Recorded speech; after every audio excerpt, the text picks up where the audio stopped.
আউযুবিল্লাহি মিনাশ শাইতানির রাজিম বিসমিল্লাহির রহমানির রহিম। হ্যাঁ, সুপ্রিয় শিক্ষার্থীরা, আজ আমরা সপ্তম শ্রেণীর অনুশীলন 1.1-এর 4-এর খ, এই 4-এর খ নম্বর অঙ্কটা সমাধান করব। এখানে বলছে নিচের সংখ্যাগুলি কোন ক্ষুদ্রতম সংখ্যা দ্বারা ভাগ করলে ভাগফল পূর্ণবর্গ সংখ্যা হবে। তাহলে আমরা এবার এই সমাধানটা করব 4-এর খ, অর্থাৎ 4056।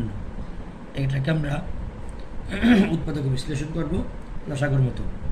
তাহলে এখানে যেহেতু লাস্টে 6 অর্থাৎ জোড় থাকলে আমরা 2 থেকে শুরু করতে পারি। 2 দুগুণে কত? 4। 0 থাকলে 0, আবার 2 4 বেজে যাবে 2 বার, 2 দুগুণে 4, 5 থেকে 4 গেলে 1 থাকে, 1 6 16, 8 দুগুণে 16। আবারও যেহেতু 8 এখানে জোড়, আমরা আবার 2 দিব। 2 1-কে 2, 0 বসে গেল, আবার 2 1-কে 2 থাকলো 8, 4 দুগুণে কত? 8। আচ্ছা, আবার যেহেতু লাস্টে 4 আছে এখানে জোড় সংখ্যা, আমরা আবার 2 দিব। 2 10-এর মধ্যে 5 বার, 5 দুগুণে 10, 2 1-এর মধ্যে যায় না, 0, পরে 4, তাহলে 1 আছে 14, তাহলে 7 দুগুণে 14। আচ্ছা, এবার আমাদের যেহেতু লাস্টে বেজোড় 7, সেহেতু 2 যাবে না, তাহলে দেখি 3 যায় কি না। 3 দিলে 3 1-কে 3, তারপর কত? 2 2 আর 0 20, পাশাপাশি 20, 3 6 18, 20 থেকে 2 গেলে থাকে 18, গেলে 2 থাকে, 2 7 7, 3 9 27।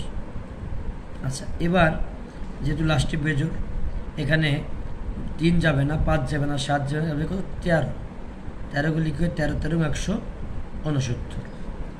তাহলে আমরা এই 4056 সমান সমান কত পেয়েছি? 2 গুণ 2 গুণ 2, 2 গুণ 2 গুণ 2 গুণ 3 গুণ 13 গুণ 13।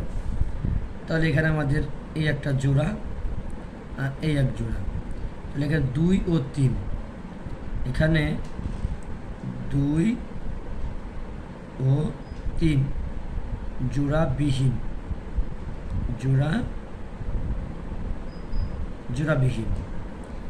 অতএব 3 দুগুণে কত? অতএব 2 ও 3 বা 3 দুগুণে কত? 6, বা 6 দ্বারা ভাগ করলে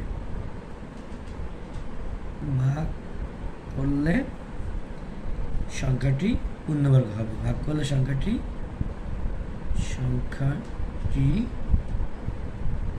পূর্ণবর্গ হবে।